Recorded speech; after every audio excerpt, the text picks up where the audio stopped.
Très belle journée de biathlon. On est heureux de vous accueillir et de vous emmener sur un site incontournable, Orfilsen en Autriche. On est à la frontière de l'Allemagne. C'est un endroit que les biathlètes adorent. Et il y a deux courses au programme aujourd'hui. Le sprint femme qui va démarrer dans quelques instants. Le sprint homme.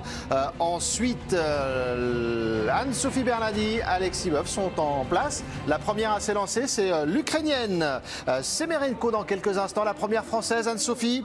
Chloé Chevalier, dossard numéro 21. Exactement, Messaoud, et suivront ensuite Célia Monnier avec le 28, Justine Brezaz et Julia Simon qui se suivent avec respectivement les dossards 36 et 37. Anaïs Bescon aura le dossard 75 et Caroline Colombo, enfin dernière française, aura le dossard 91. Et cette start list, finalement, Alexis, elle nous questionne un petit peu avec des athlètes très très fortes qui partent dès le début. Vous les voyez à l'image, notamment le dossard 2 de Vanessa Hintz, le dossard 3 de Lena Aiki, et puis d'autres athlètes qui partent beaucoup plus tard. On pense notamment à Anaïs Bescon avec le dossard 75. Oui, il y a toujours des choix tactiques à faire hein, dans ces départs en individuel sur les sprints. Il faut choisir son groupe de départ en fonction des conditions météo. Et on le sait, il devrait y avoir normalement un peu de neige en fin de course. Mais il y a eu aussi de la neige nouvelle qui est tombée sur cette piste il n'y a pas longtemps. Donc partir au tout début, c'est pas forcément très bien parce que c'est mieux de passer quand il y a eu déjà quelques passages. Il y a une piste qui va légèrement lustrer, qui va légèrement se damer à certains endroits. Mais en même temps, il ne faut pas partir trop tard dans cette start list, parce que si la neige arrive, ça va ralentir. Donc c'est pour ça qu'on a pas mal d'athlètes qui ont choisi les groupes 2 et 3. Après, suivant les tirages au sort, par exemple, quand Anaïs Bescon, on peut se retrouver assez loin derrière. Mais voilà, les meilleurs en tout cas ont choisi ce genre de dossard, même si on a déjà des athlètes très performantes qui partent tout de suite. Et ça c'est bien pour nous, ça va nous donner de bons temps de référence. Les temps de référence seront sans doute donnés dans quelques secondes après Valj Semerenko qui, du haut de ses 33 ans, l'Ukrainienne, eh bien, n'a pas de signé de podium depuis 2015. C'était en mars 2015. Elle avait remporté quand même la Mastart. Elle avait même été titrée puisque c'était les championnats du monde. Cette année-là, elle termine 3e du général. Et puis depuis, Alexis, on va pas se mentir, elle est un peu absente des radars des toutes meilleures. Ah oui, c'est quand même une athlète qui est régulière. C'est quand même une athlète qui permet d'avoir des temps de référence, mais qui a du mal à remonter sur ce podium. Après, il y a une telle densité chez les filles qu'il ne faut vraiment pas se louper. Il y a déjà pas mal d'athlètes qui prétendent à ce podium, qui sont en plus très régulières. On l'a vu la saison dernière avec les deux Italiennes qui étaient quasiment là à chaque fois. On en rajoute quelques-unes avec une Denise Herrmann ou une Kaisa Makarinen qui vont vite. Et puis certaines qui tirent à 10. Et voilà, il n'y a plus beaucoup de place. Donc il faut réussir à faire des courses parfaites désormais chez les filles pour être sur ce podium. La saison dernière, il y a eu 9 sprints en Coupe du Monde et il y a eu 7 vainqueurs différentes. Du côté des filles, ça montre le gros niveau et l'homogénéité de cette start list qu'on va sans doute voir à nouveau, alors que la puissante Lena Aiki vient de s'élancer. Elle qui a signé le premier podium de la Suisse en relais. C'était à Östersund la semaine dernière. Souvenez-vous, les Suissesses qui ont terminé 2e. On imagine que ça va les booster, ce podium, le tout premier, je le rappelle, pour leur nation. Lena Aiki, on la voit progresser chaque année. Elle a fait un excellent dernier relais à Östersund. Grâce à ça, il y a un beau podium à la clé. Donc oui, c'est une athlète qui est en progression constante, qui tire quand même assez bien, qui progresse en ski. Donc il va falloir désormais commencer à compter avec elle. Alors est-ce qu'elle va tout de suite réussir à monter sur des podiums? Ça on verra, mais je pense que pour le top 5, elle va pouvoir désormais y prétendre assez souvent. Elle le cherche pour l'instant, son podium, et elle n'était pas si loin que ça, effectivement. Östersund, 8e du sprint, 6e de l'individuel. Elle n'a que 24 ans, Lena Aiki. Donc évidemment, on surveille juste derrière la Polonaise qui vient de s'élancer, Kamila Zuk. On attend désormais Marie Eder, et elle aussi, on va la surveiller tout au long de la saison. La Finlandaise qui revient de blessure. Eder et Kaisa Makarinen qui nous ont un petit peu déçus hein, sur les courses d'Östersund. Elles n'étaient pas vraiment au niveau auquel on les attendait. Alors il va falloir quand même prendre des paramètres en compte hein, sur cette course. Il y a bien sûr le changement de lumière, on en a parlé tout à l'heure. On arrive de la Scandinavie où il y a peu de luminosité en début d'hiver. Là on a vraiment une lumière qui est beaucoup plus vive. Donc ça déjà ça change au niveau du tir. On est légèrement ébloui si on n'arrive pas à s'habituer rapidement. Et puis surtout il va falloir s'habituer à l'altitude. On est beaucoup plus haut que la semaine dernière. Et souvent on a des profils des athlètes qui viennent plutôt des nations alpines, qui ont des Alpes ou qui ont l'habitude d'être en altitude. C'est le cas hein, des Français par exemple, des Suisses, des Allemands, des gens qui s'entraînent un petit peu plus haut que les Scandinaves. Et il peut y avoir des différences à ce niveau-là, surtout sur le pas de tir quand on va arriver pour les premières balles. Tout le monde va être très essoufflé sur cette première course. Et parmi les changements également entre Östersund et Orfilsen, alors que Vanessa Hintz va passer au premier intermédiaire juste derrière Valj Semerenko, on devine également, Alexis, une neige beaucoup plus compacte que ce qu'on voyait la semaine dernière en Suède. On a un peu plus de neige naturelle. À Östersund, on était quasiment que sur de la neige du snow farming. C'est de la neige qui provient essentiellement de canons à neige. C'est de la production qui est faite pendant l'hiver quand il fait très froid. C'est des neiges qui sont très sèches, mais derrière elles sont stockées, elles évoluent. Avec l'été, elles fondent, elles se transforment. Et quand on les réétale, en général, ça fait une espèce de grosse neige, un peu la neige à poisson, comme de la glace que vous pouvez des fois retrouver chez le poissonnier. Et donc c'est des neiges qui sont en général assez rapides. Là on est sur de la neige naturelle, c'est des fartages qui sont différents, c'est des sensations qui sont différentes, et oui, à certains endroits c'est de la neige plus compacte qui va lustrer, qui va mater un peu. Elle nous a fait très forte impression la semaine dernière pour ses débuts en Coupe du Monde. Elvira Berg a pris le départ, c'est la plus jeune de cette start list, 20 ans à peine. On la laisse partir, on tourne une toute petite page de pub, la seule de cette course. On se retrouve juste après, à tout de suite.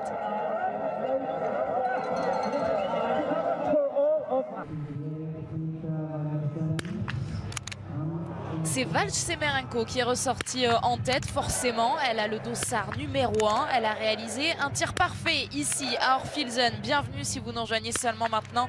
Vous n'avez pas loupé grand-chose. C'est promis, nous sommes ensemble pour ce sprint féminin. Suivra ensuite le sprint masculin, évidemment. Alors, on a vu un très beau tir pour commencer de l'Ukrainienne Semerenko. Et depuis, ni Hintz ni Aiki, pour l'instant, ne réussissent le coup parfait. Et le piège, c'est ce qu'on vient de voir avec l'Allemande et avec la Suissesse. Alors il faut déjà faire attention à ne pas louper cette dernière balle en repartant trop vite, c'est ce qu'elle a fait. C'est dommage, là elle part quand même avec déjà 2 balles loupées. Et surtout le vrai piège de ce pas de tir à Orfilsen quand on arrive après Östersund, c'est la première balle. Tout simplement parce qu'on est, comme j'expliquais tout à l'heure, beaucoup plus haut en altitude. Donc on a le cœur qui bat plus fort, on a ces mouvements cardiaques qui se prolongent dans le bras qui tient la carabine, et la carabine bouge un peu plus. Donc il faut toujours être extrêmement vigilant sur cette première balle. Il y a beaucoup d'athlètes qui se font surprendre, il y en a beaucoup qui vont se faire surprendre. Il faut, voilà, on a beau le savoir, on a beau le travailler à l'entraînement, on a beau être averti par ses entraîneurs. C'est seulement au moment où on arrive sur le pas de tir en compétition que ça compte. Et on l'a vu, l'Allemande s'est bien fait avoir, et la Suissesse également. Il va falloir réagir vite pour les autres. Pour le plus grand bonheur des Norvégiens, la première Norvégienne a pris le départ. Il s'agit de Thierry Lekhoff avec son dossard 18. On attend désormais dans un peu plus d'1 minute le départ de notre première Française, Chloé Chevalier. Elle porte, elle, le dossard 21. Alors il y a bien sûr l'altitude déjà pour ce rythme cardiaque, mais il y a aussi le fait que ce soit un pas de tir sur lequel on arrive après une montée. À Östersund, on arrive après une descente et un long plat. Ici, on arrive après une descente, un long plat, mais il y a une petite montée juste avant de revenir sur ce pas de tir, et mine de rien, ça fait la différence. Ça permet de, voilà, ça fait reprendre au cœur, allez, 10-15 pulsations cardiaques. Et pour certains athlètes qui ont l'habitude de tirer par exemple à 170 pulsations cardiaques, ils peuvent se retrouver sur leur première balle à 180 pulsations cardiaques par minute. Et ça peut vite faire commettre des erreurs. C'est la même chose pour la Finlandaise. La première balle a été loupée.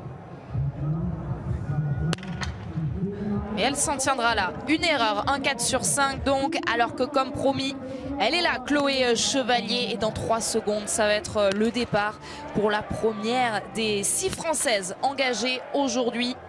Alors que pour Marie Eder, qu'on a vu sur le plan précédent, il y aura donc un anneau de pénalité, alors que Lisa Theresa Hauser réalise le tir parfait. C'est un sprint, hein, vous le savez, 7 km et demi à parcourir pour toutes ces biathlètes, et 2 passages donc sur le pas de tir, un couché et un debout. En cas d'erreur, on va tourner sur un anneau de pénalité qui mesure 150 mètres.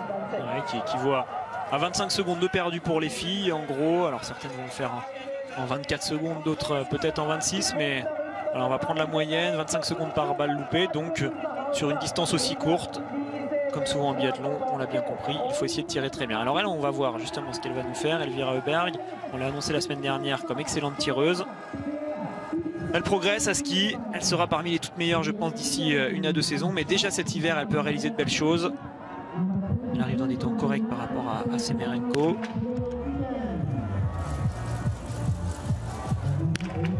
Et pour pour elle aussi, il va falloir apprendre à bien dompter chacun des pas de tir de la Coupe du Monde. Tous les sites sont différents, ils ont toutes leurs spécificités. Et elle aussi passera par une erreur sur cette première balle.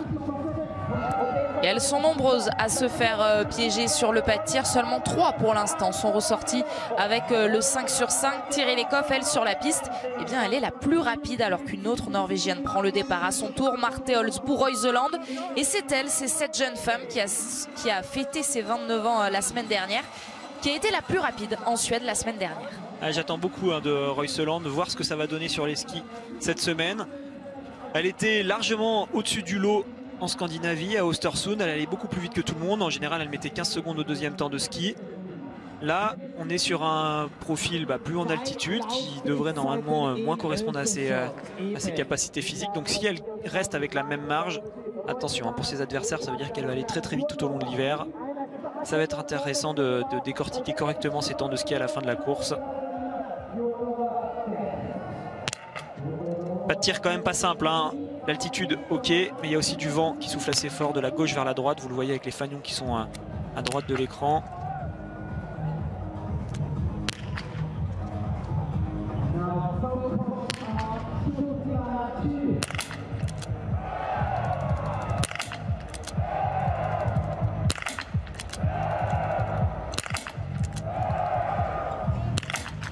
À l'expérience, Ekaterina Yurlova, du haut de ses 34 ans, elle réussit le 5 sur 5 et elle va repartir dans les tout meilleurs temps, pas très loin de Semerenko. Excellent tir, bien engagé. Oui, elle a l'habitude de ce pas de tir. Elle a déjà pratiqué de nombreuses fois. Alors, je le disais, il y a du vent qui souffle de la gauche vers la droite. Et contrairement à Östersund, c'est un vent qui est beaucoup plus régulier. Donc normalement, qui est plus gérable. Östersund, on a toujours des rafales qui tournent dans tous les sens. On ne sait jamais où on est quand on tire en couché. Là, on voit, hormis des premières balles qui sont loupées dues à ce pouls élevé, il y a quand même peu d'erreurs sur le pas de tir.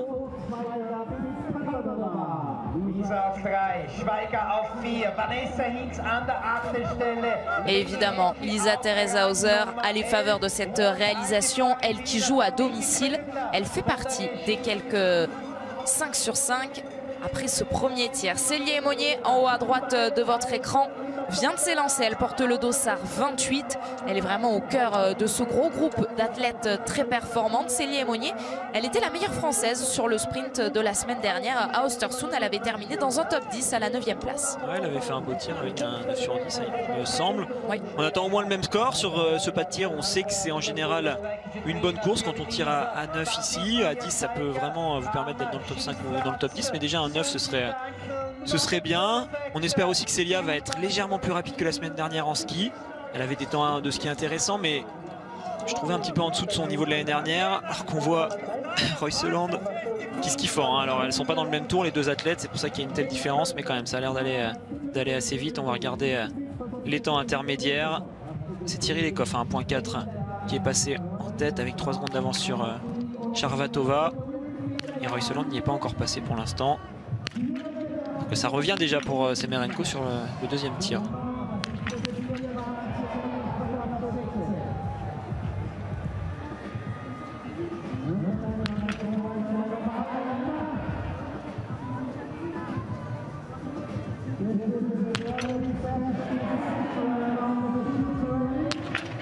Premier dossard et premier 10 sur 10 donc pour Valj Semerenko. Elle n'est pas tombée dans le piège de ce pas de tir d'Orfilsen, mais elle a toutefois perdu beaucoup de temps sur ce deuxième tir. Elle s'est bien appliquée, on le voit, il y a du vent, sur les couchers ça reste gérable. Je l'expliquais, il y a pas mal d'athlètes qui réussissent bien s'ils ne se font pas avoir sur leur première balle, donc oui on peut le faire. Par contre sur le debout il va falloir quand même se battre, et je trouve que Semerenko l'a très bien fait.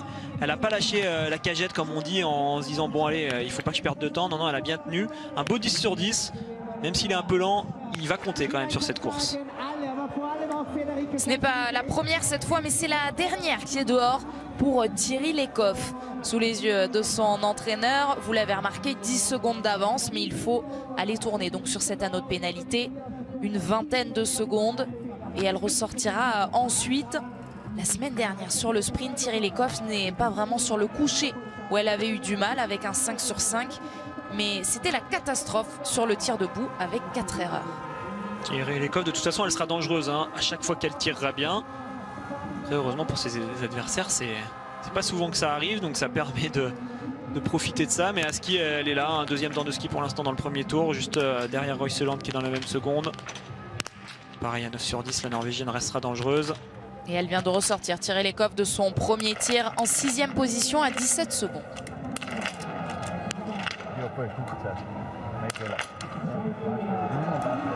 Le plein pour Lucie Charvatova après sa première erreur sur le tir couché. Alors il lui reste 10 secondes désormais pour sortir de ce pas de tir et vous l'avez remarqué, cet intermédiaire de sortie du pas de tir, il se situe quand même à quelques mètres encore. Voilà, il est sur ce grand poteau publicitaire et Charvatova ressort donc en 2e position à moins de 2 secondes de Semerenko. On a un anneau de pénalité sur ce site d'Orphilsen qui est quand même particulier. Il est très excentré par rapport au passage de la piste. Il est vraiment en décalage sur la partie gauche, alors que pour aller à l'intermédiaire, on prend tout de suite à droite. Et ça rajoute rapidement 1 ou 2 secondes de plus. Donc normalement c'est 25 secondes. Là ça peut vite être 26-27 secondes de perdu du fait que cet anneau de pénalité soit si loin. Vaut mieux faire les tours de pénalité 2 d'un coup sur le même tir plutôt que faire un tour sur le coucher, un tour sur le debout. On perd moins de temps. 2 informations sur votre écran. À gauche, Ekaterina Yurlova est pour l'instant la plus rapide. Après son premier tir, à droite, le premier tir justement, Chloé Chevalier vient de le passer et la première balle est dehors. On va regarder ce que ça donne quand elle sortira de son anneau de pénalité. Célia Imonier vient de passer à l'intermédiaire 1.4. Elle est dans des temps de ski corrects. 6e temps à 5,8 secondes de Royseland. Et dans moins de 10 secondes, c'est désormais Julia Simon qui prendra le départ avec son dossard 37. Vous l'avez donc deviné, Justine Brezaz s'est bien élancée, il y a quelques secondes. Et le deuxième 10 sur 10, c'est bien là. Lisa Teresa Hauser vient de faire le plein. Marte Olsbo-Royseland a de l'avance. Mais attention, car il y a de bonnes tireuses aujourd'hui.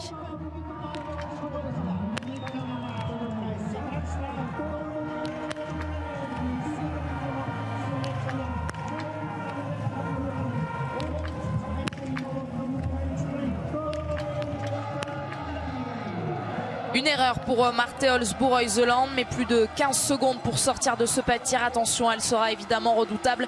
Encore à 9 sur 10. Alors que la meilleure du général, celle qui porte le dossard jaune, et bien comme la saison dernière, Dorothea Wierer prend le départ. Et en plus, elle a également ce dossard bicolore de rouge de la spécialité, puisqu'elle a remporté le premier sprint de la saison lors de la première étape à Östersund. Royseland légèrement en difficulté quand même sur son tir. Elle a pas cette sérénité que certaines peuvent avoir sur les couchers. C'est le debout normalement qu'elle est un peu mieux, mais voilà, elle perd déjà une balle face à Dorothea Wierer. Ça peut faire beaucoup même si elle va vite à ski. Alors elle ressort 8e, la Norvégienne, à 19 secondes de Semerenko qui est en tête grâce à son sans faute sur le tir couché.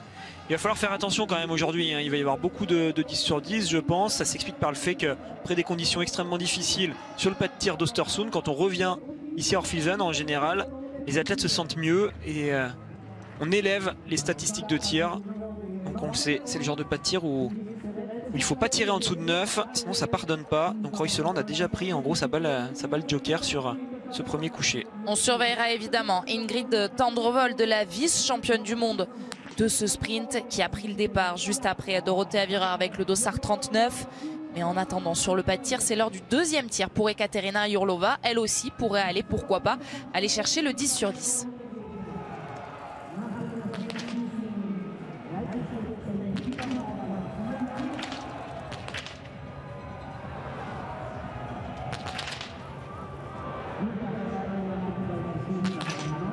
Là aussi, on a noté beaucoup d'applications. Malheureusement, ça ne passe pas. 2 erreurs pour la Russe. Et nos craintes viennent de se confirmer alors qu'une Française est sur le pas de tir. C'est Célia. Nos craintes viennent de se confirmer, hein. Sur les debout, ça a l'air quand même assez difficile. Quand on voit Yurlova dans le dur comme ça, sur un debout, c'est qu'il y a quand même pas mal de vent qui les gêne.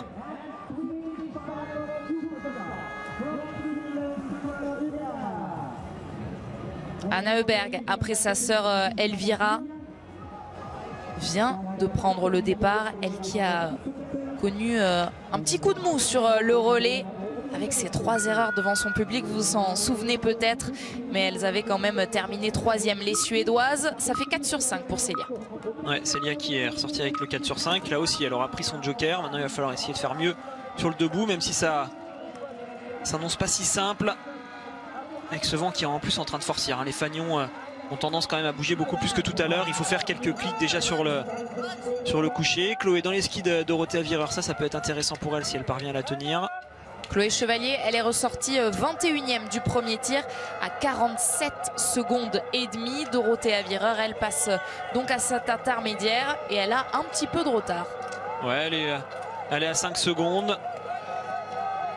C'est le tarif, on va dire, dans le premier tour. C'est Davidova qui est partie très vite. Elle est dans les mêmes temps que Royce-Land. Justine Brezaz est partie vite également. Elle a le 4e temps de ski à 1 seconde 3. À l'intermédiaire 1.4. C'est bien, Justine est dans le coup. Semerenko avec son 10 sur 10 va aller prendre la tête de cette course pour un petit moment. Pour l'instant, elle n'est pas encore inquiétée à la sortie du tir debout, même si Charvatova avec une pénalité supplémentaire est ressortie juste derrière. Donc la Tchèque risquerait quand même de passer en tête une fois qu'elle franchira la ligne d'arrivée, car elle a l'air d'être plus rapide aujourd'hui à ski, même si elle a tiré à 9 sur 10. Le temps de référence, donc, il est là, sans surprise, avec ce dossard numéro 1 jusqu'ici.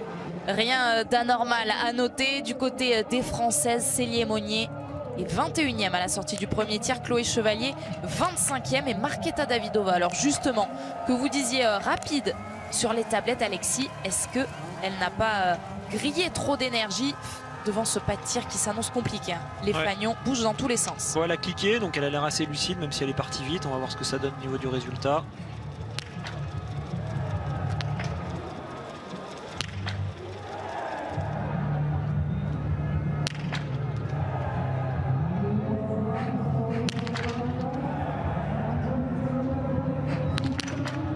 Excellente gestion donc de Marketa Davidova qui, en plus d'être très rapide sur cette piste, ne commet pas la moindre erreur sur son premier tir. Ouais, je la trouve forte, Davidova, elle m'épate, elle est encore extrêmement jeune, mais elle réalise déjà de belles choses. À chaque fois on voit que c'est pas de la chance, quoi. C'est des choses qu'elle gère, elle construit bien ses courses, elle est très intelligente dans sa manière de faire. Allez, il y aura une faute pour Thierry Lecoff, 8 sur 10. Ça peut être pas mal pour elle, qui est rapide à ski. Si elle s'arrache bien dans le dernier tour, attention, elle peut être quand même classée dans le top 10, pourquoi pas dans le top 5, voire mieux. On va attendre de voir le passage de tout le monde, mais vous le voyez, elle va ressortir à une vingtaine de secondes à peu près derrière Semerenko une fois qu'elle aura terminé son anneau de pénalité, et pourtant elle a 2 pénalités de plus. Et contrairement à la dernière étape à Östersund où il n'y avait pas de poursuite à l'issue du sprint, là il y aura un vrai intérêt à suivre le classement final de ce sprint, puisque c'est ce même classement qui servira pour établir la start list de la poursuite féminine. Ce sera dimanche à partir de 11h30. C'est un programme très resserré qu'on vous propose tout le week-end sur la chaîne L'Équipe. Il y aura évidemment le sprint masculin juste après le sprint féminin que l'on est en train de vivre. Et puis demain, rendez-vous 11h aussi pour relais féminin, poursuite masculine. Et puis dimanche, donc 11h30, poursuite féminine et relais masculin. Pendant que je vous donnais le programme, Lucie Charvatova est repassée en tête sur la ligne d'arrivée. Justine Brezaz, elle, vient de commettre une erreur. Une faute pour Justine, des bons temps de ski là aussi, ça peut le faire quand même. Vous venez de le dire, Anne-Sophie, on n'a pas eu le temps de l'évoquer encore alors que Julia est en train de s'installer sur le pas de tir. Ce sprint a de l'influence bien sûr pour le résultat de la poursuite. On partira avec ces écarts, c'est la première fois que ça arrive sur cette saison. Jusqu'à présent les courses individuelles étaient toutes détachées les unes des autres. Là on a quand même cette petite pression supplémentaire. Si on se rate sur le sprint, c'est très handicapant pour la poursuite. On va pas continuer à suivre le tir de Julia qui a commis une faute et qui en commet une deuxième. Malheureusement ça commence pas très bien là pour elle. On va suivre la sortie de Justine. On vous fait suivre ce tir évidemment en mode radio. Et pour l'arrivée de Lisa Theresa Hauser, en revanche, les images sont bien là. Et l'Autrichienne vient se poser sur un podium provisoire avec son 10 sur 10 du jour. Mais Dorothea Virer, elle, pourrait peut-être aller chercher mieux. Elle est à son premier tir. Ouais, trop vite cette dernière, j'allais dire, c'est parfait, encore rythmé, mais non, elle aurait dû se reprendre. Le vent est en train de forcir, il va falloir que les athlètes se méfient. Vous le voyez, les Fagnons qui sont vraiment très agités. Là, désormais, on est sur des 5 cycliques vers la gauche pour compenser ce vent par rapport à un vent nul. Donc c'est vraiment un vent qui vous sort de la cible complètement si vous ne réagissez pas au niveau de vos réglages. Chloé Chevalier est en train d'être derrière sa carabine et elle réalise un sans faute, le 5 sur 5. Royseland qui revient. Elle peut aller faire le gros coup si elle ne commet plus d'erreurs sur ce tir debout. Elle a déjà fait une faute tout à l'heure en coucher. Et vous le voyez, elle a quand même de la marge. Ouais, bah comme sa compatriote Ekoff, elle va devoir aller encore une fois sur la note pénalité au moins. Il y aura eu 2 tours donc aujourd'hui pour Marthe Olsbu, Royseland, le 8 sur 10. Alors on s'en méfiait forcément à 9 sur 10, Alexis. À 8 sur 10, elle est moins dangereuse ou toujours potentielle biathlète à pouvoir monter sur ce podium? Bah, si les conditions étaient normales, on le sait sur ce pas de tir, il faut être soit à 9 soit à 10. Donc j'aurais eu tendance à penser que c'était un peu limite. Mais là quand on voit le vent qui est en train de se lever et ces conditions du coup de tir qui se détériorent, à 8 sur 10, les Norvégiennes extrêmement rapides peuvent malgré tout rester dangereuses. Alors pour la victoire ou le podium, ça va pas dépendre d'elle. Bien sûr, on va attendre des athlètes comme Dorothea Virer, comme Öberg ou comme Davidova. Mais par contre pour un top 5, oui, ça peut largement suffire. Elles vont très vite. On le voit, Thierry Lecoff est en train de passer à l'intermédiaire 6.1. Elle est à 8 sur 10 et elle a 14 secondes de Charvatova qui elle est à 9 sur 10. Ça y est, on la retrouve, Anna Öberg.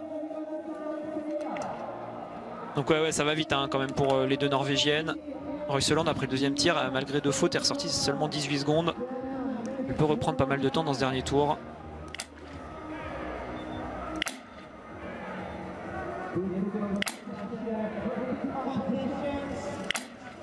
Quel tir, c'est parfait pour Anna Öberg, alors que sa petite sœur Elvira en a terminé avec un 8 sur 10. Elle réalise le 5 sur 5 dès le premier tir. Ouais, elle est un peu plus réveillée que la prod qui n'arrivait pas à suivre ses tirs, qui s'est perdue. En tout cas, la balle qu'on a vue était vraiment plein centre. Donc c'est excellent, en plus c'était rapide. Elle est bien pour l'instant, Anna Öberg. L'arrivée d'Urlova avec pas mal de retard quand même, mais là aussi ça compte pour la poursuite, restez bien classé. Ouais, tout donné donc jusqu'au bout pour aller chercher la meilleure place. Ce sera une 6e provisoire. Et Katerina Urlova qui aurait pu espérer mieux. Mais ce tir debout a été très difficile. 2 balles sorties et donc cette 6e provisoire pour l'instant sur cette ligne d'arrivée, c'est toujours la Tchèque Lucie Charvatova qui est en tête. Ouais, la sortie du deuxième tir, donc c'est toujours Semerenko, mais elle s'est fait doubler sur la ligne d'arrivée par Charvatova qui était 2e.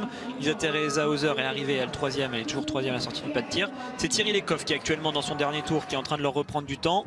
Je ne sais pas si ce sera suffisant pour croiser cette ligne d'arrivée devant tout le monde. Elle est à 11 secondes là, 6.4 Thierry Lecoff, donc il va vraiment falloir qu'elle s'arrache en fin de course pour reprendre ces 10 secondes qui lui manquent.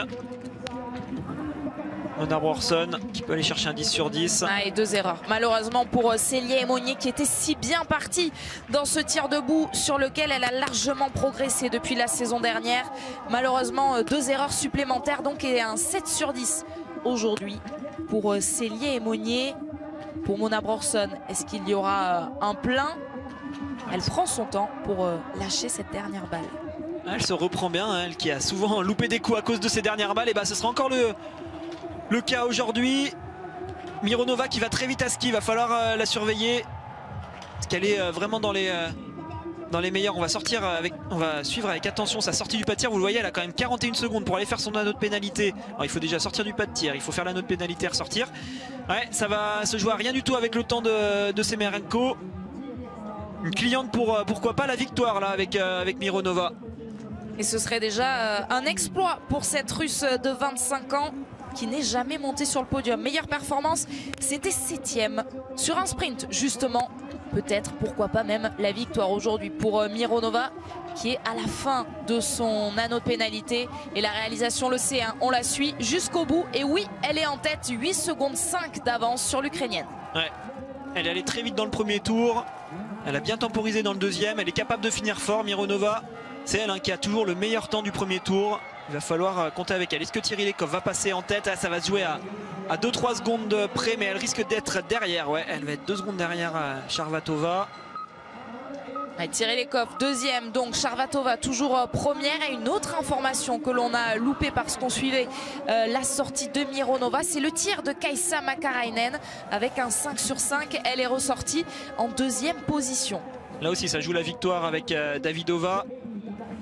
qui peut répondre à Mironova qui vient de ressortir en tête, mais il faudra aller chercher un 10 sur 10 à tout prix.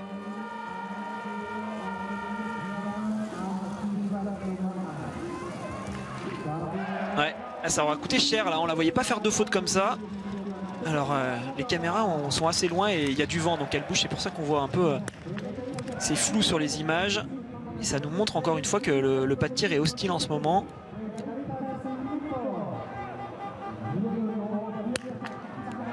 Elle s'en sort bien avec cette dernière balle, Denise Herrmann. Le 4 sur 5 pour débuter cette équipe d'Allemagne qui cherche évidemment un résultat après être passé complètement à côté la semaine dernière à Östersund. Denise Herrmann qui pointe quand même à la 9e position du général, mais évidemment cette nation est en quête de victoire, au moins de podium. Bon, Davidova qui s'est quand même bien loupé là sur son tir debout. On va attendre l'arrivée de Justine qui devrait arriver sur ce pas de tir dans pas longtemps.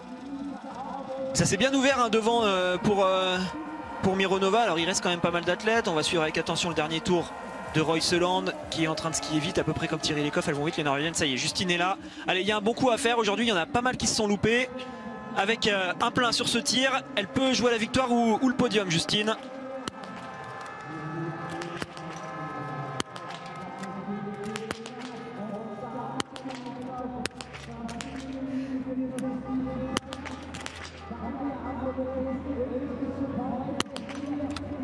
On aurait pu encore y croire. Deux erreurs, Alexis, ça commence à faire beaucoup. Ouais, c'est trop pour Justine sur ce sprint. Alors si elle s'arrache bien dans le dernier tour, elle peut quand même faire une course correcte en vue de la poursuite, ne pas terminer trop loin. Ça n'a pas l'air simple hein. Il y a quand même beaucoup de favorites qui se ratent sur ces tirs debout. Allez, elle peut vraiment profiter. Elle arrive avec de l'avance, Dorothée Avirer, en même temps que Julia Simon qui va tirer très vite à côté d'elle. On va suivre bien sûr le tir de Julia, mais Dorothée Avirer a de la marge là pour pouvoir ressortir dans les temps de Mironova et consolider un petit peu plus ses points au classement général.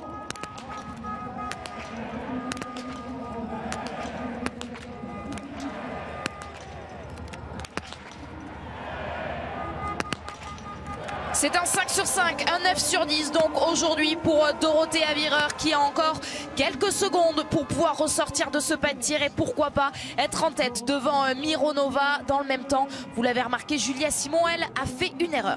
Tendrevold, on ne l'a pas suivi sur son coucher, on va quand même voir ce que ça donne.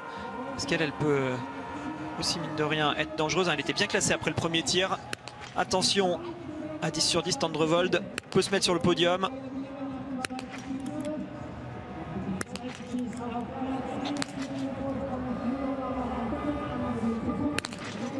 Ah oui, c'est bien. On a entendu le petit cri de joie du clan norvégien. Le 10 sur 10 pour Tendrevold, vice-championne du monde de ce sprint. Attention. De l'entraîneur italien de cette équipe de Norvège. Ouais, ça marche hein, pour Tendrevold qui fait un bon début de saison. Moi, je la trouve plus régulière que l'année dernière. Elle a bien progressé sur ses tirs. En ski, elle reste un petit peu moins rapide que les toutes meilleures. Mais quand même, elle a des temps de ski qui lui permettent largement de jouer devant. Elle vient de le prouver à 10 sur 10. Elle ressort à 3 secondes. Juste derrière Dorothée Avirer qui fait le boulot. C'est comme ça qu'elle gagne ses gros globes en ce moment. Dorothée Avirer.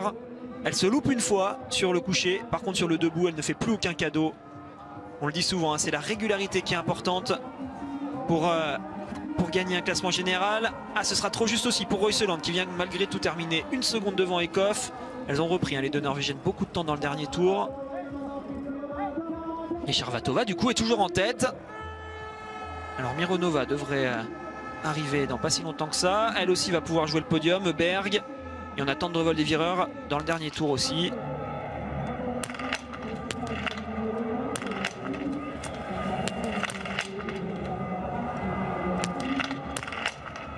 9 sur 10 et 22 secondes pour aller parcourir cet anneau de pénalité.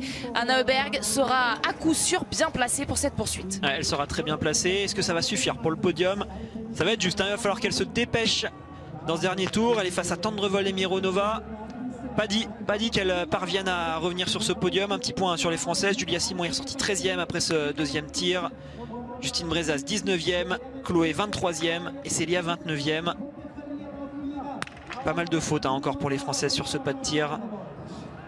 On va attendre bien sûr le passage des autres Françaises avec Anaïs Bescon, Caroline Colombo qui arriveront un peu plus tard. Alors qu'il y en a une qui est totalement passée à la trappe des images aujourd'hui. Il s'agit de Lisa Vitozzi, ressortie 31e après le premier tir et une erreur. Elle vient de réaliser le sans faute sur son tir debout. Elle est donc 11e à la sortie de ce deuxième tir, à 41 secondes de sa compatriote Dorothea Virer. Avec le même tir. Pourtant, c'est pas du tout les débuts qu'on espérait pour la deuxième italienne. Vitozzi est moins bien cette année à ski pour l'instant. On ne sait pas trop ce qui va pas. Est-ce qu'elle en a trop fait sur cette saison d'entraînement en se disant que voilà, c'était l'année où il fallait cravacher pour doubler Dorothea. Ils se sont tirés la bourre très certainement tout l'été. Du côté de la plus expérimentée, ça marche bien. On le voit, Dorothea Virer qui est toujours en tête à la sortie de ce deuxième tir. Par contre, pour Vitozzi, c'est limite hein, sur ce début de saison. Même si elle fait d'excellents relais, à chaque fois sur les courses individuelles, elle a du mal. Et pour Öberg et pour Vitozzi, face aux Norvégiennes dans le dernier tour, ça peut être délicat. Donc Öberg est ressortie 7e. Pas dit qu'elle termine dans le top 10 à la fin de cette course. Des nouvelles erreurs pour Ina Hofer, alors qu'on suit cette ligne d'arrivée. Svetlana Mironova pour aller chercher la première place provisoire. La Russe avec son 9 sur 10. Et pour l'instant sur la plus haute marche, et viendra très certainement aujourd'hui chercher sa meilleure performance en carrière. Kaisa Makarainen, attention, là aussi il y a une cliente pour la victoire. Ouais, 45 secondes d'avance pour l'instant, enfin 45 secondes pour tirer ressortir. Elle a une balle d'erreur pour potentiellement rester sur le podium.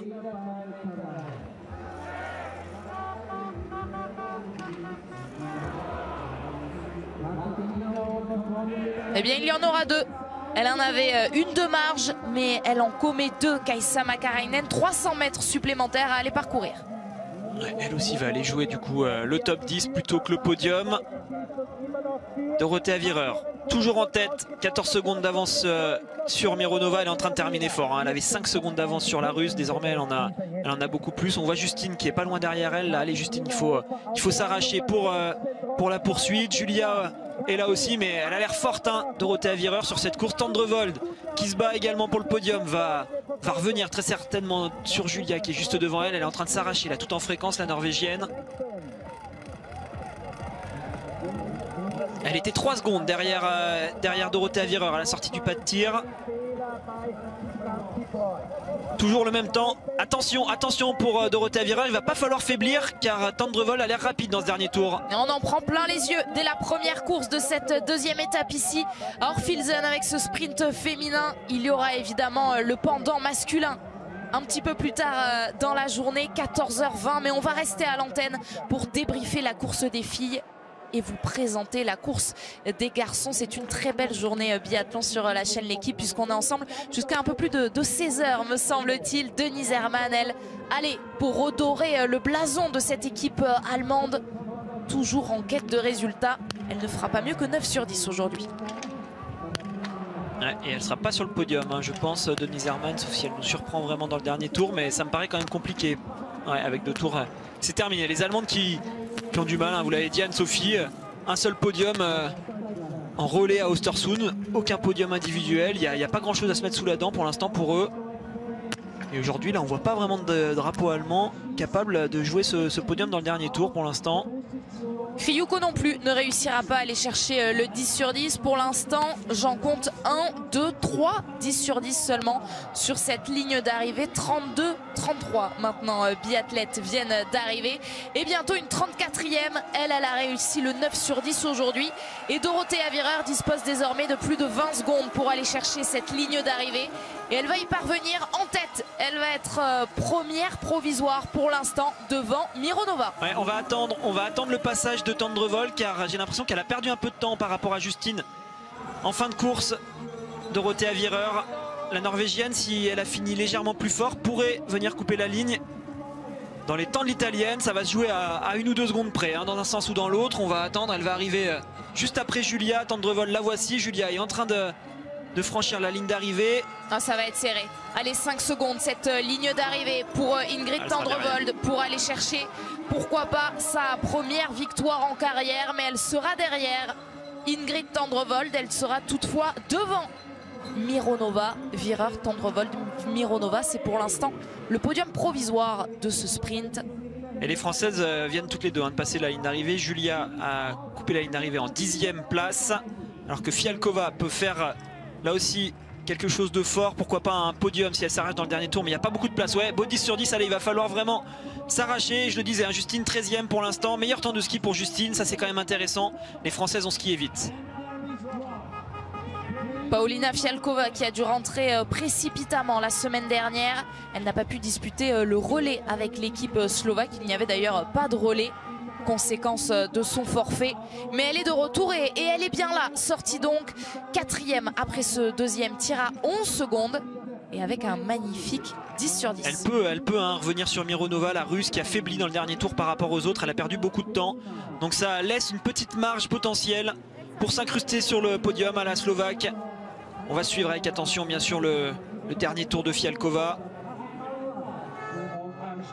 Donc je le disais, hein, Justine Brezaz, meilleur temps de ski, 2 secondes devant Royseland. Allez, ça s'est raté aujourd'hui sur le pas de tir, mais c'est quand même bien les Françaises qui ont pour Célia et Julia les 6e et 7e temps de ski. Ça a skié quand même très très vite. Donc oui, allez, encore une fois, on est frustré par le tir, mais ça va finir par payer cette équipe de France qui a l'air d'être en forme sur ce début de saison. Et pour qu'il reste 2 chances, cette équipe de France avec Anaïs Bescon et Caroline Colombo que l'on n'a pas encore vu à l'œuvre. On continue d'y croire pour le clan tricolore alors que Anna Heuberg pouvait espérer un temps avec son 9 sur 10, un podium, mais elle sera derrière le temps de Charvatova. Elle arrive toutefois à aller le chercher. Lisa Vitozzi juste derrière. Là aussi on va bien sûr regarder son arrivée, 15e.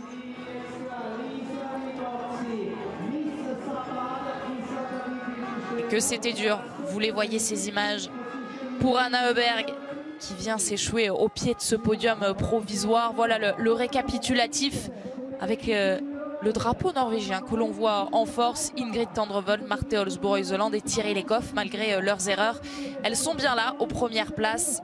Il faudra les surveiller sur cette poursuite. Et c'est Dorothea Virer la meilleure, la plus forte aujourd'hui. Kaisa Makarainen non plus n'a pas réussi le sans faute derrière la carabine. Ah, puis c'est trop juste, hein, en ski elle est plus aussi rapide qu'avant. Kaisa Makarainen pour l'instant, on le voit avec 2 tours de pénalité. Donc ça veut dire seulement 1 de plus que Dorothea Virer. Il y a 46 secondes d'écart entre les deux.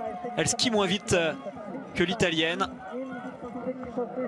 Bon ouais, les Françaises hein, qui pour l'instant restent à la 11e place pour la meilleure performance avec Julia.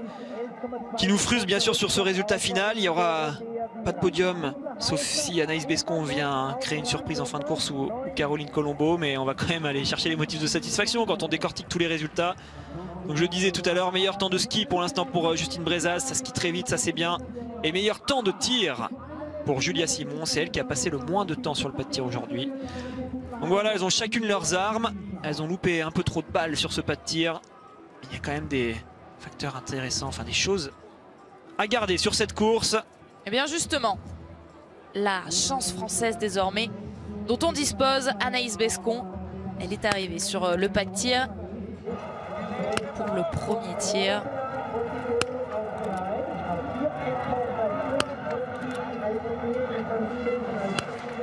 Et c'est impeccable pour Anaïs. Les débuts d'Anaïs Bescon se concluent par un 5 sur 5. Alors évidemment, on va surveiller sa sortie après le premier tir. On a les yeux fixés sur nos tablettes et ce sera une 19e place, mais 18 secondes de retard sur Mironova. C'est la Russe qui était ressortie en tête du premier tir. C'est très bien fait pour Anaïs. Le vent a affaibli hein, sur le pas de tir, on le voit désormais, les fanions soufflent moins fort. Donc sur son debout, ça devrait être plus facile que pour certaines athlètes tout à l'heure qui ont dû tirer dans du vent. Et on a suivi le premier intermédiaire pour le passage de Fialkova qui a désormais 5 secondes de retard sur la Russe qui est 3e, sur Mironova. Donc ça va se jouer à rien du tout entre la Slovaque et la Russe. Je le rappelle, hein, Mironova a eu du mal à finir, elle a perdu 4 secondes dans le dernier intermédiaire. Donc ça pourrait permettre à la Slovaque de lui passer juste devant pour venir sur ce podium provisoire. Dernier coup de bâton pour Kaisa Makarainen. Faire le maximum évidemment pour se placer pour la poursuite qui aura lieu dimanche. On se donne rendez-vous à partir de 11h30 dimanche pour cette poursuite féminine qui sera suivie par un relais masculin. Un programme très condensé ici à Orphilsen, mais ce n'est pas pour déplaire à tout le monde. Simon Détieux par exemple disait que ce rythme lui plaisait plutôt bien, enchaîner les courses, ça réussit à certains athlètes. Ouais, ça réussit à certains athlètes, on verra à la fin de la semaine effectivement. Fialkova qui est en train de perdre du temps sur vireur, mais qui est toujours rien du tout de Mironova. Elle est désormais à 4 secondes, donc elle a perdu quelques secondes sur l'italienne, mais par contre elle a repris 1 seconde à la russe. Ça va être vraiment chaud entre les deux. Oui, alors ce programme quand même sur la semaine qui est très dense, mais qui est un peu particulier pour les filles, avec un relais au milieu. On fait le sprint relais poursuite, c'est pas tout à fait habituel. Pour les garçons c'est un peu plus logique. Ça fait toujours des choses un peu particulières justement sur la poursuite, avec des athlètes qui n'ont pas toutes fait le relais de la même façon. Allez, Fialkova dans le dernier kilomètre. Il est assez facile ce dernier kilomètre de la piste que les filles sont en train d'effectuer aujourd'hui. Elle va tourner tout de suite derrière, puis elle va revenir dans cette descente. C'est pour ça qu'on voit son entraîneur là-bas au fond qui court partout. Elle est déjà en train de remonter dans la bosse qui va la ramener sur le plan. La caméra est en train de l'attendre. Et pour les garçons, c'est une piste qui va beaucoup plus loin, qui est clairement plus difficile. Elle est là, Fialkova, allez, c'est maintenant que ça se joue pour aller chercher les 2-3 secondes qui risquent de lui manquer face à la Russe. Les derniers mètres et 20 secondes désormais pour Paulina Fialkova, pour la Slovaque, pour aller chercher cette ligne d'arrivée. Elle qui était passée totalement à côté à Östersund pour l'entrée, le début, l'ouverture de cette Coupe du Monde. 44e du sprint, elle n'avait disputé ni l'individuel ni le relais. Elle doit passer avant moins 18 pour être sur le podium. C'est le retard de Mironova sur cette ligne d'arrivée. 18 secondes de retard sur Dorothea Virer. Il en reste plus que 3 désormais, 2 secondes. Elle se bat jusqu'au bout, mais malheureusement, ce ne sera pas suffisant pour Paulina Fialkova, qui vient prendre la place d'Anna Heuberg et qui elle était 4e jusque-là. Dorothea Virer toujours pas inquiétée, et ce podium qui tient avec Tendrevold et Mironova donc qui pourrait monter sur la boîte pour la première fois de sa carrière. Et Mironova qui a faibli dans le dernier tour, mais qui malgré tout a su résister au retour de Fialkova, qui lui a repris finalement moins de secondes que ce qu'on pensait. Elle vient échouer à 4 secondes de ce podium. Et encore une fois, on le voit, c'est serré quand même pour les 10 premières positions. On va avoir une belle poursuite comme souvent à Orphilsen. On a toujours des poursuites extrêmement serrées. Julia Simon s'en sort quand même pas si mal, avec un 7 sur 10. Terminé 13e à 56 secondes, c'est plutôt correct. Là aussi avec 3 fautes. 19e place à 1,05 pour Justine. Mais vous le voyez, les écarts sont vraiment très faibles entre toutes ces athlètes.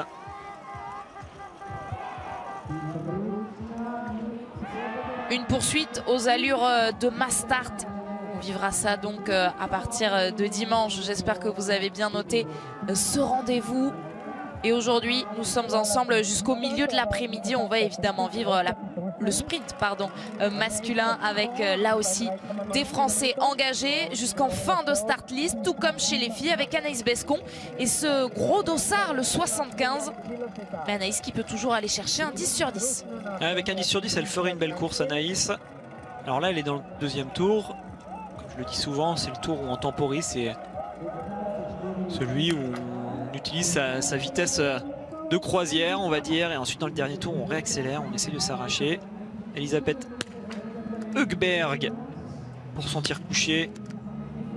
Qui peut pourquoi pas venir aller chercher un top 15, mais pour faire mieux normalement, elle n'inquiéterait pas celles qui sont sur le podium actuellement. En plus, il y a une faute, ça va être un peu juste. On va quand même faire attention. Elle a l'air d'être dans des temps de ski assez corrects aujourd'hui.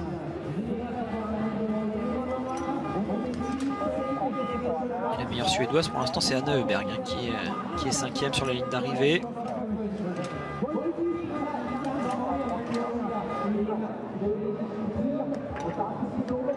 Et une autre norvégienne à l'image, alors qu'il y en a une pour l'instant sur ce podium, ça tient.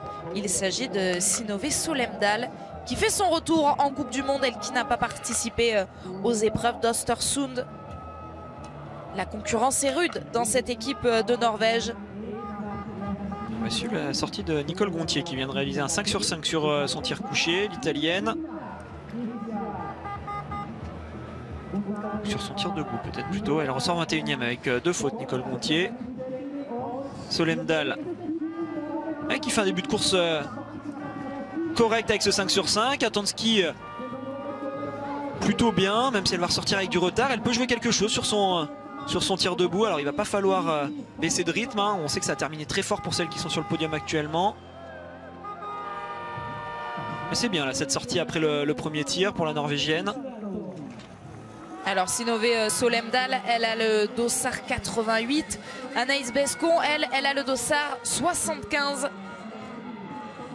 Et elle est en train d'arriver pour ce tir debout, le deuxième. Un 10 sur 10 à aller chercher. Allez, il faut le faire, il n'y a plus de vent. Belle course à valider. Il n'y a plus de vent par rapport à tout à l'heure. On avait bien insisté là-dessus en début de course, vent très fort gauche-droite. Là c'est tout parfait pour Anaïs. Regardez, c'est Fagnon qui ne bouge plus du tout. Donc sur un tir debout, c'est quelque chose qui aide énormément, hein, entre une athlète qui va tirer dans le vent, une athlète qui va tirer avec un vent comme celui qu'Anaïs a actuellement. Il faut vraiment le faire fructifier et en profiter, ne pas commettre d'erreurs bêtes. Ce serait très très bien pour se placer pour la poursuite.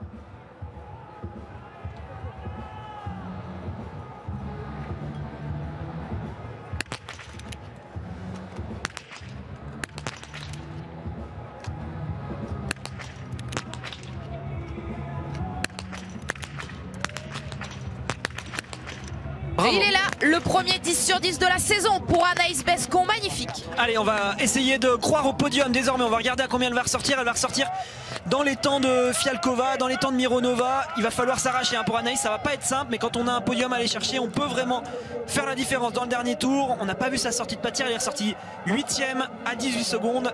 Allez, il faut s'arracher. En tout cas, elle a profité de ces conditions parfaites. Bravo. Et c'est une autre Française que vous voyez à l'image. Il s'agit de Caroline Colombo qui a réussi le 5 sur 5 et elle vient de ressortir 26e à 20 secondes et demie de la tête. Là aussi, aller chercher un top 30 pour Colombo en fin de course, ce serait très bien pour elle suite à des débuts difficiles à Östersund. Alors qu'on voit Dorothea Wierer qui est déjà changée, qui est déjà en train de penser à la suite de la semaine. Elle se prépare pour le podium parce qu'elle y sera à coup sûr sur le podium. Son technicien de marque qui vient, Clément Maillet, qui vient la féliciter. C'est un technicien français, hein, pour sa marque.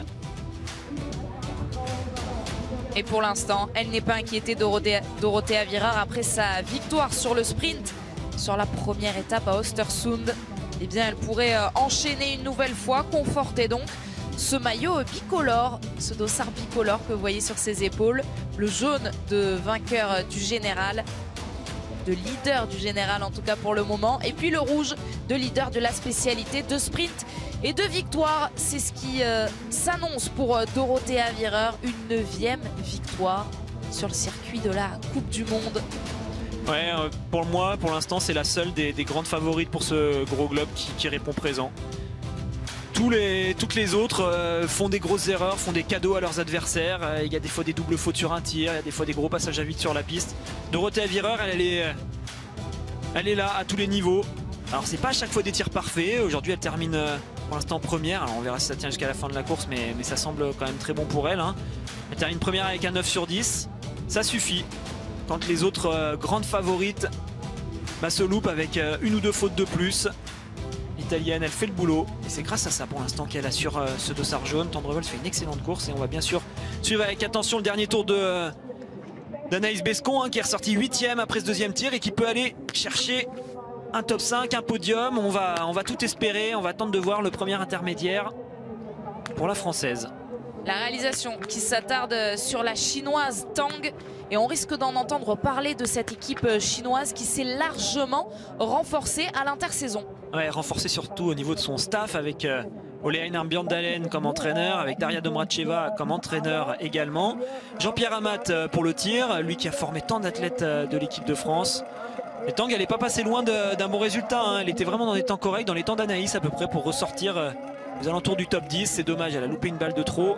Mais on la reverra. Sûr qu'en travaillant avec Jean-Pierre Amat pour le tir, il y aura des progrès pour cette équipe chinoise. À n'en pas douter. Alors, je cherche Anaïs, hein, sur les temps intermédiaires. Elle n'est pas encore passée à 6.1. C'est une distance totale de 7,5 km pour les filles. Elle a perdu un peu de temps malheureusement, j'ai l'impression, Anaïs, mais elle garde sa place pour l'instant 8e. Caroline Colombo, j'ai l'impression qu'elle est en train de faire une excellente course. Alors elle n'est pas encore passée sur son tir debout, mais elle skie plus vite qu'Anaïs, j'ai l'impression. Elle est en train de revenir sur elle. Tout à l'heure, il y avait plus d'écart entre les deux filles. Allez Nanas, il faut s'arracher dans ce dernier tour.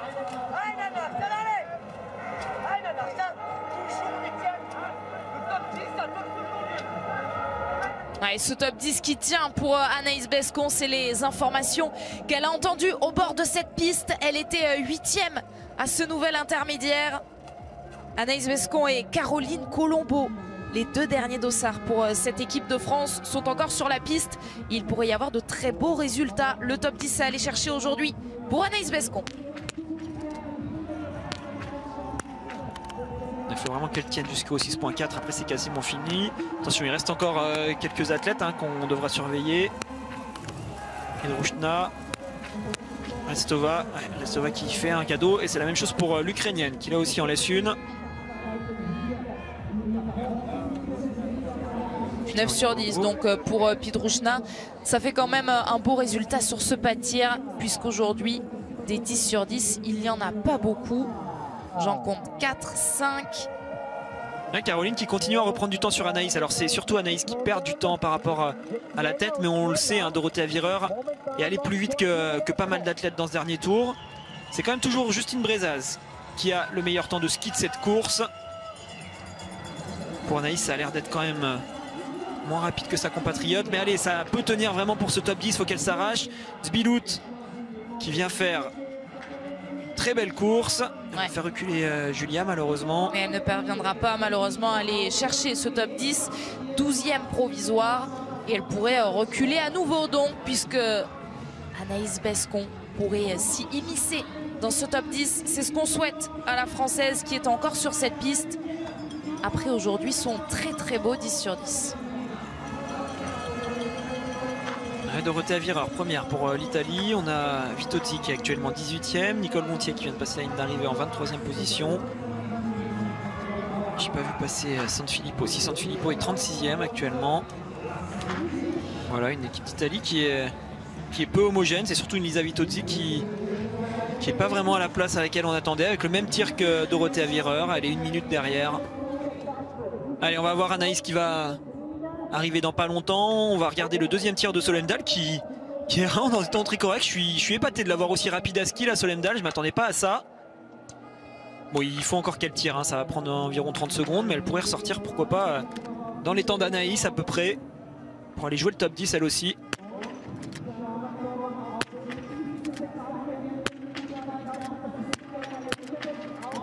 Ouais, avec 2 fautes, ça va plus être pareil.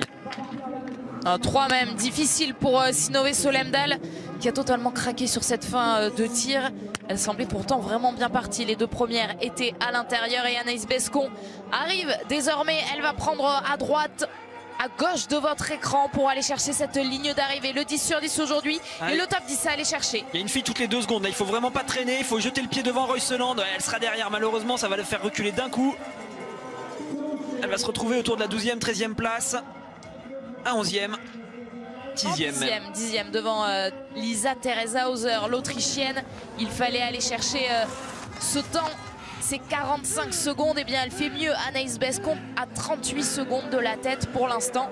On peut dire que c'est la première Française qui s'élancera lors de la poursuite, puisque ce sont les mêmes écarts qui seront replacés pour la poursuite. Il y en a une autre qui peut faire presque aussi bien, qui est en train d'arriver sur le pas de tir pour son tir debout. C'est Caroline Colombo qu'on voit là-haut, en haut de l'écran. Alors là, on est au premier plan avec la Slovaque, mais ça y est, on la retrouve, Caroline. Allez, là, il y a vraiment une très belle course à aller faire.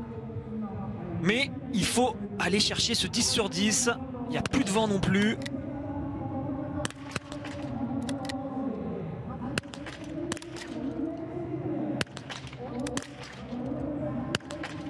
En 9 sur 10, ça restera une belle performance aujourd'hui pour Caroline Colombo, mais elle pourra forcément nourrir des regrets. Ouais, à 10 sur 10, ça aurait été exceptionnel. Elle serait allée jouer le top 10. Là, on va suivre sa sortie de pénalité. Elle va pouvoir aller chercher, je pense, aller, pourquoi pas, un top 15, Caroline Colombo. Et ça ferait quand même un beau résultat d'ensemble pour les Françaises, même si on n'aura pas d'athlètes représentantes de notre beau drapeau sur le podium. Elles sont quand même assez bien classées. Et pourquoi pas un meilleur résultat en carrière à aller chercher pour Caroline Colombo. Sa meilleure place, c'était 22e. C'était sur une poursuite à Hontols la saison dernière. Antols qui sera le théâtre des championnats du monde cette année, vous le savez. Dispositif exceptionnel évidemment sur la chaîne L'équipe du 13 au 23 février. Mais avant de se retrouver à Antols, on va faire un détour par la zone mixte où se trouve Julia Simon avec Tanguy Carroisse. Julia, vous avez le meilleur temps sur le pas de tir aujourd'hui, mais malheureusement c'était pas des tirs parfaits. Non, bah là, je crois qu'on regarde même pas quand ça fait des tirs comme ça. C'est bien d'avoir les meilleurs temps, mais il faut mettre les balles. Et aujourd'hui, ça paye pas. Et je suis frustrée là parce que c'est vraiment pas des tirs que j'arrive à expliquer. Bah, debout, voilà, debout, c'est une petite balle haute, je la vois. J'irai m'en prendre qu'à moi tout à l'heure là. Mais non, couché, c'est des tirs que j'arrive pas à expliquer. C'est ce qui est le plus frustrant, c'est de pas comprendre pourquoi. Et je suis arrivé, le vent était pareil que réglage, j'y suis allé. Et voilà, je pense que je repars un peu dans mes tirs de l'an dernier où c'est pas mauvais, mais c'est pas assez propre, c'est pas assez stable. Et là, vraiment, ça me frustre parce que ouais, je travaille tellement pour ça et faire ces tirs de merde, clairement, le jour-là, ça fait mal. Mais on a encore des belles courses derrière et je vais débriefer avec Franck pour pouvoir remettre ça directement comme il faut, d'aplomb dans le droit chemin. Vous êtes qu'à 1 minute à peu près pour la poursuite, rien n'est perdu, ça permet de jouer des belles choses. Non, rien n'est perdu, c'est clair. Si c'est vraiment une course serrée, en plus il y a du beau monde, ça va. Bon, on va voir combien je termine, mais ça peut être vraiment une bonne course. Les sensations étaient, au début, je pensais qu'elles n'étaient pas si bonnes, et en fait, c'est ça tout le long. J'arrivais à tenir, j'arrivais à en remettre, et donc au final, c'est satisfaisant. Donc il y aura les armes pour se battre, et ça fera sûrement une bonne course. Merci. La franchise de Julia Simon au micro de Tanguy Carroisse, la belle course, on l'espère évidemment, ce sera dimanche pour la poursuite, mais avant cela, il y aura un relais dès demain. Notez le rendez-vous demain, poursuite hommes et relais femmes. On se retrouvera dès 11 h. Et avant cela, on va suivre la fin de course de Caroline Colombo. Elle est ressortie 15e du deuxième tir, Caroline, à 41 secondes. Ouais, elle est en train de faire une très belle course. Alors elle a l'air d'être bien en ski, on peut avoir de belles surprises dans le dernier tour. La 15e place est désormais pour Slova qui fait reculer Julia à la 16e position. Anaïs est toujours 10e avec 38 secondes de retard sur Dorothée Avireur. Un 10 sur 10 pour Anaïs, c'est sur la piste aujourd'hui qu'il en aura manqué. Elle a perdu 53 secondes en temps de ski sur Justine qui a toujours le meilleur temps. Allez, on attend bien sûr les passages aux bornes intermédiaires pour Caroline Colombo qui m'a bien surprise dans le deuxième tour. J'espère qu'elle va être capable de finir fort. Et qui envoie un message fort au staff de l'équipe de France parce que derrière en IBU Cup, eh bien, ça pousse. Il y a aussi un réservoir très fort dans cette équipe de France, notamment féminine, sur une étape en Italie, le super sprint il y a quelques jours. Lou Jean Monod est venu chercher un podium, la 3e place. Ouais, la 3e place, ça fait du bien de voir des athlètes français sur les podiums en IBU Cup. Alors c'est des super sprints, c'est des formats un peu plus courts, c'est pas forcément ça que vont regarder les sélectionneurs pour faire monter d'une étape à l'autre les athlètes, mais quand même voilà, on commence à remarquer des athlètes qui se signalent. Caroline vient de passer à l'intermédiaire 6 points en 14e position. Ah, c'est bien ce qu'elle est en train de faire là dans le dernier tour. Si elle termine dans ce top 15, ça fera vraiment un super résultat. Alors oui, il y aura des regrets pour ce 10 sur 10 qui n'est pas passé loin. Mais elle se reprend bien, hein. Elle était clairement pas au niveau à Östersund. Elle s'est fait surprendre, je pense, par ce début de saison en Coupe du Monde. Derrière, elle a été capable de bien se ressaisir. Là aussi, il peut y avoir une belle course pour un dossard élevé avec Restova, vous le voyez, qui est dans des temps de course très intéressants. Attention, si elle tire à 9 sur 10, ouais, elle va être dangereuse là pour ce top 10. Elle va ressortir avec environ 15 secondes de retard sur la tête. Ça veut dire qu'elle va ressortir à peu près autour de la 6e place. Elle est juste derrière, juste devant Spilout. Elle risque de faire reculer Anaïs malheureusement. À la 10e place, à 24 secondes et demie pour Kristina Retsova, cette Russe de 23 ans qui elle aussi fait ses débuts en Coupe du Monde. Bien, vous le voyez, ça bouscule cette peut-être pas cette hiérarchie encore installée, mais il y a de nouveaux noms à retenir sur cette nouvelle saison 2019-2020. Kristina Retsova pourrait en faire partie, tout comme Elvira Heuberg. Il faut toujours se méfier de ces gros dossards sur Orfilsen. On commence la saison à Östersund avec beaucoup d'équipes qui ont déjà fixé les ordres de départ dans les équipes pour les 2 premières courses. Et donc on a pas mal d'athlètes qui sont jeunes, qui viennent d'arriver sur le circuit de la Coupe du Monde, qui n'ont pas des dossards qui leur permettent vraiment de s'exprimer correctement, avec des pistes qui vont se dégrader. À Östersund, je le rappelle, on est sur du snow farming, donc on a une évolution de piste qui se fait assez rapidement suite au passage de tous les athlètes. Donc celles qui partent avec vraiment des dossards élevés sont défavorisées, alors que là on le voit, sur de la neige naturelle, c'est pas la même chose. Le fond reste très compact et même celles qui partent vraiment à la fin ont exactement les mêmes conditions de piste que les autres. Pas de souci de ce côté-là. Et ça permet donc de voir des filles qu'on connaît un peu moins se révéler. C'est le cas de Caroline Colombo avec ses dossards élevés sur Östersund. C'était pas simple de se battre. Là, elle profite d'une piste qui est en bien meilleur état. Et pour l'instant, ça se passe bien, même si elle a perdu un peu de temps là sur le dernier intermédiaire. Elle est désormais 16e à 6.4. Allez, tenir autour de ce top 15. Elle va arriver dans pas longtemps sur cette ligne d'arrivée, Caroline. Et elle devrait terminer 2e française. La poursuite en ligne de mire pour toutes ces biathlètes. Première poursuite de la saison que l'on va vivre et chez les hommes et chez les femmes sur ce programme très resserré du week-end à Orfilsen. Et évidemment le sprint masculin qui arrivera dans quelques instants. On va d'abord prendre le temps de vous présenter cette course et puis de débriefer celle que nous sommes en train de vivre avec Caroline Colombo. L'arrivée de Caroline avec son dossard 91, la poursuite en ligne de mire, oui je le disais, et cette meilleure performance en carrière à aller chercher. Il faut faire mieux qu'une 22e place aujourd'hui. C'est très serré, mais elle va y parvenir. Un top 15 aujourd'hui pour Caroline Colombo avec cette 15e place. Mais attention, on a vu que Retsova pourrait lui griller la priorité. Mais en attendant, Caroline Colombo est bien à cette 15e place provisoire, 2e française donc derrière Anaïs Bescon qui elle est 10e provisoire et justement au micro de Tanguy. Oui, 10e provisoire, mais surtout un 10 sur 10 sur le pas de tir. Et ça, j'imagine que ça fait du bien. Vous étiez à la recherche de ce type de performance. Oui, complètement. Ouais, confirmer un peu que je sais faire, je suis pas complètement perdue. Ça m'a déstabilisé clairement à Östersund d'avoir perdu ça, d'être paumé, de pas comprendre ce qui se passait et tout ça. Donc, comme je disais la dernière fois, on a vraiment bien bossé. J'ai bien posé les choses et aujourd'hui c'était l'objectif. Voilà, poser les choses. J'ai sans doute pas gagné de temps. J'ai pas fait un tir très rapide, mais aujourd'hui c'est ce que j'avais besoin et c'était faire le plein et je l'ai fait. Je suis contente.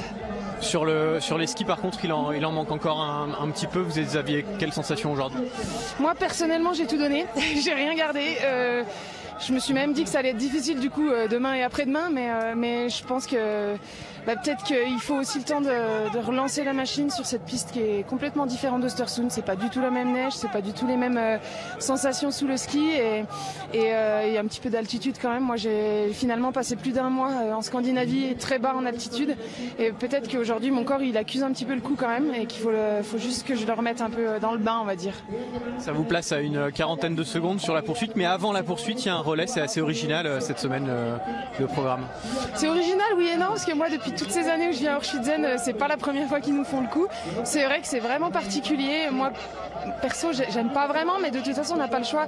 Ça fait déjà quelques temps que j'ai oublié le j'aime et j'aime pas. De toute façon, on n'a pas le choix, on fait. C'est pareil pour les pistes, et on n'aime pas, on y va quand même. Donc voilà. Moi, de toute façon, le relais, c'est toujours une course que j'apprécie. Donc de toute façon, demain, ça va être avec plaisir quand même mettre le dossard. Merci Anaïs. Et on sera là évidemment pour suivre ce relais féminin. Alors Alexis, justement avec ce programme un petit peu particulier, est-ce qu'on peut s'attendre à des impasses? Ouais, il va falloir faire les comptes pour l'équipe de France. Alors déjà on voit les temps de passage de Retsova à l'image qui est en train de perdre du temps sur les Françaises, donc elle devrait rester 10e et 15e. C'est chouette pour toutes les deux, un top 10 pour Anaïs, ça lui fera du bien, top 15 pour Colombo, ce sera une très belle ligne sur son palmarès désormais.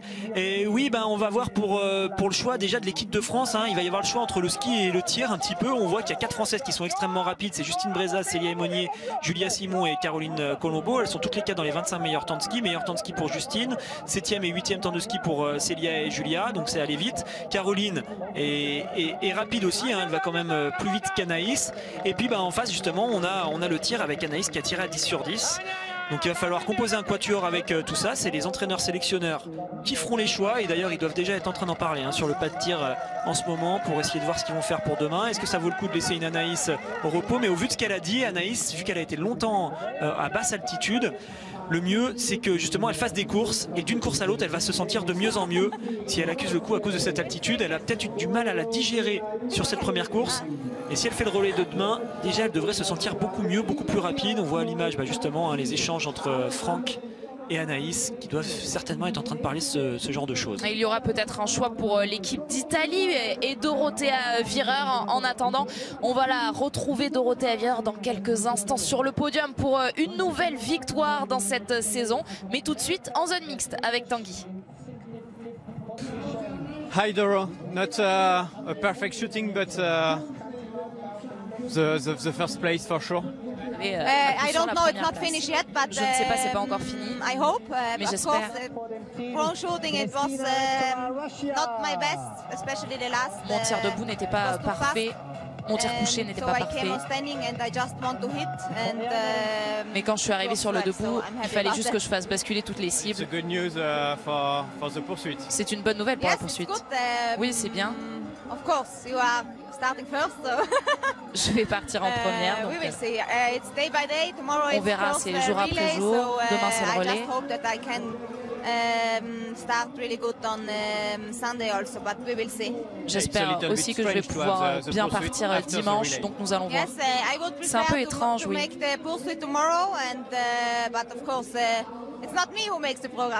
C'est pas moi qui fais le programme, j'aurais préféré faire la poursuite demain, mais je ne choisis pas. Elle a le sourire, Dorothea Virer. Évidemment, elle va continuer à répondre aux interviews de tous les journalistes qui veulent ses premières impressions avant de la retrouver sur ce podium. Et on sera avec elle, on va la suivre jusqu'à cette toute première marche du podium qu'elle va donc partager avec une Norvégienne aujourd'hui, Ingrid Tendrevold, et avec une Russe, Mironova. Et en attendant, c'est une autre Française que l'on va retrouver, Caroline Colombo, et ce magnifique top 15, meilleure performance de sa carrière, donc elle est avec Tanguy. Ouais, ça avait été un début de saison compliqué à Östersund et aujourd'hui, meilleur résultat de votre carrière, c'est une belle revanche. Ouais, meilleur résultat. Je me suis posé énormément de questions après le week-end d'Östersund, d'être là-bas, de plus retrouver un bon tir, d'avoir des temps de ski qui n'étaient pas bons, clairement. Je me suis pas mal remise en question vraiment, où je me suis dit est-ce que j'ai fait les choses correctement ou quoi. J'ai pas mal discuté avec mes coachs et puis au final je savais que je pouvais m'appuyer sur une base solide vraiment et puis voilà, aujourd'hui j'ai fait le job, on va dire. Un temps de ski qui doit être correct, ma meilleure place, et un 9 sur 10 ça fait du bien, ouais. Qu'est-ce que vous avez comme objectif cette saison là? C'est un premier top 15 si ça reste comme ça en carrière. C'est quoi l'objectif sur la saison? Je me suis pas mis d'objectif de résultat pur parce que c'est pas comme ça que ça marche. C'est pas en allant chercher un résultat qu'on l'aura. C'est vraiment plus progresser en ski.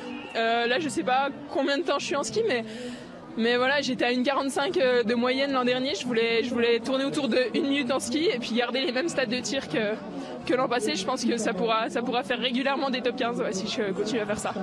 Merci Caroline. On espère qu'il y aura régulièrement des top 15 pour Caroline Colombo. C'est bien le premier de sa carrière en tout cas qu'elle va vivre, puisque la Russe Retsova, qui était une menace, est passée sur cette ligne d'arrivée.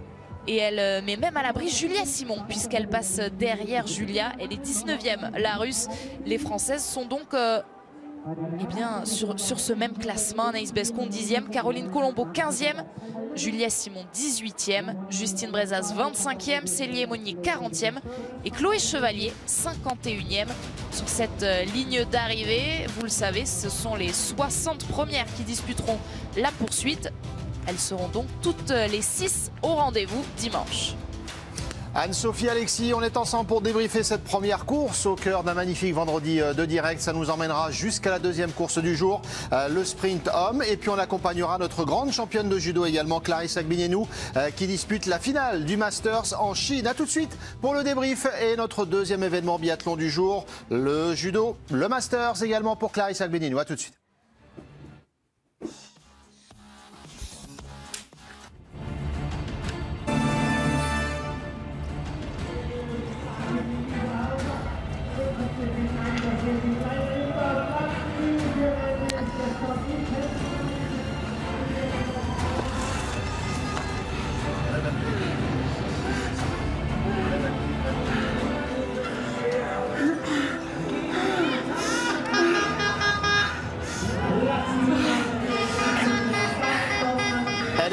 au bout d'elle-même, Anaïs Bescon, la Française. Vous vous rendez mieux compte peut-être la violence de ce sport qu'est le biathlon et la beauté de leur performance. Elle signe son premier top 10 cette saison. Anaïs Bescon, c'est la meilleure Française à 38 secondes. Dorothea Virer qui remporte sa deuxième course, son deuxième sprint de la saison. Le podium est en train de se mettre en place. On va suivre les images en direct. Et Fred Jean, l'entraîneur de cette équipe de France féminine, est avec Tanguy Carrois pour sa première réaction, son débrief.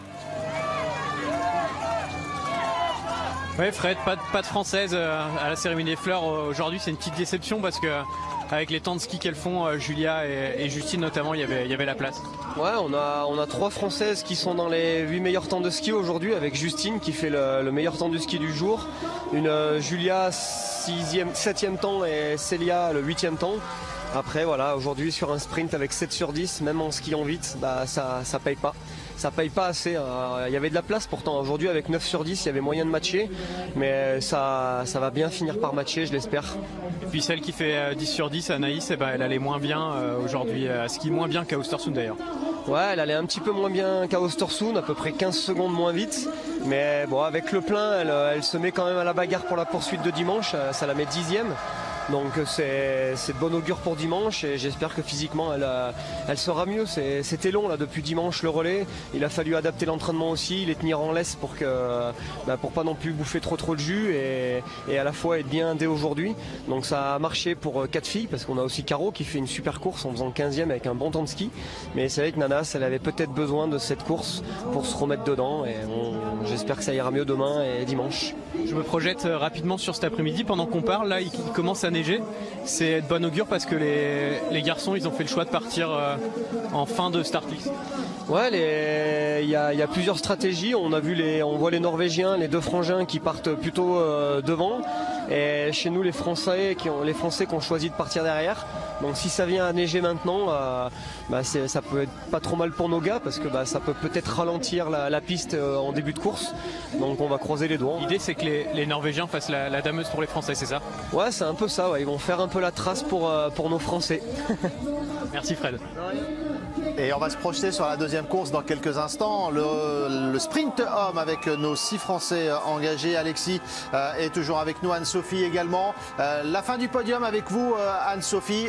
Dorothea Virer qui est la reine du biathlon mondial. C'est la confirmation ce début de saison. Et oui, elle va confirmer donc ce dossard jaune qu'elle a sur les épaules.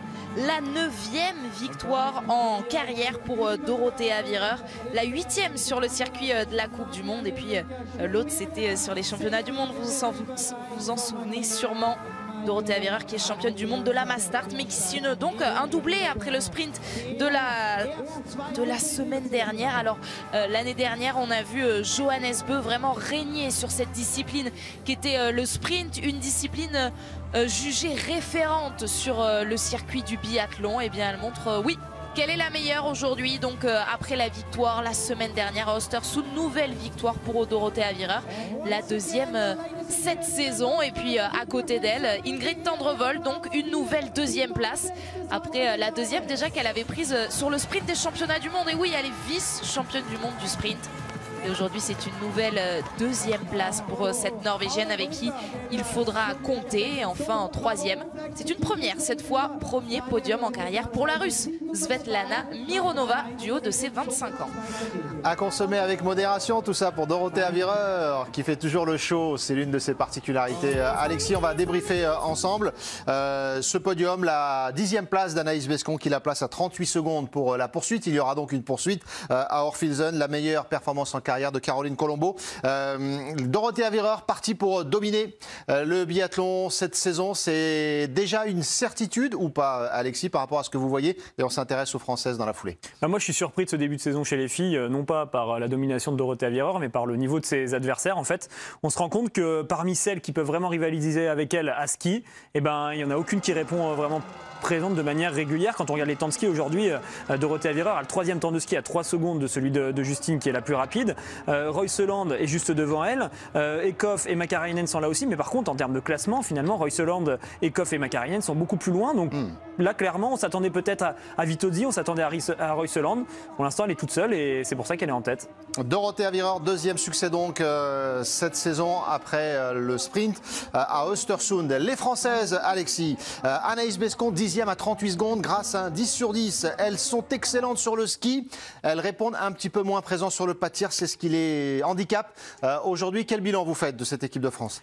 Un bilan mitigé bien sûr pour le résultat du jour, mais moi j'ai quand même le sourire parce que je trouve que la relève de cette équipe de France, les plus jeunes de l'équipe, même si maintenant elles arrivent à un âge où voilà, elles sont capables d'être sur le podium de manière régulière, Justine et Julia, on voit qu'elles sont rapides et ça c'est très intéressant. Justine qui confirme ses bons temps de ski d'Östersund, meilleur temps de ski aujourd'hui, Julia Simon 8e temps de ski juste derrière celui de Célia. Donc voilà, les Françaises sont en forme, c'est grâce à ça qu'elles vont pouvoir prendre de la confiance et que derrière elles vont pouvoir aller chercher des podiums de temps en temps, des bons tirs. Alors oui, aujourd'hui il y a trop d'erreurs, des 7 sur 10 sur un sprint, on le sait, en Coupe du Monde de biathlon, ça ne paye pas.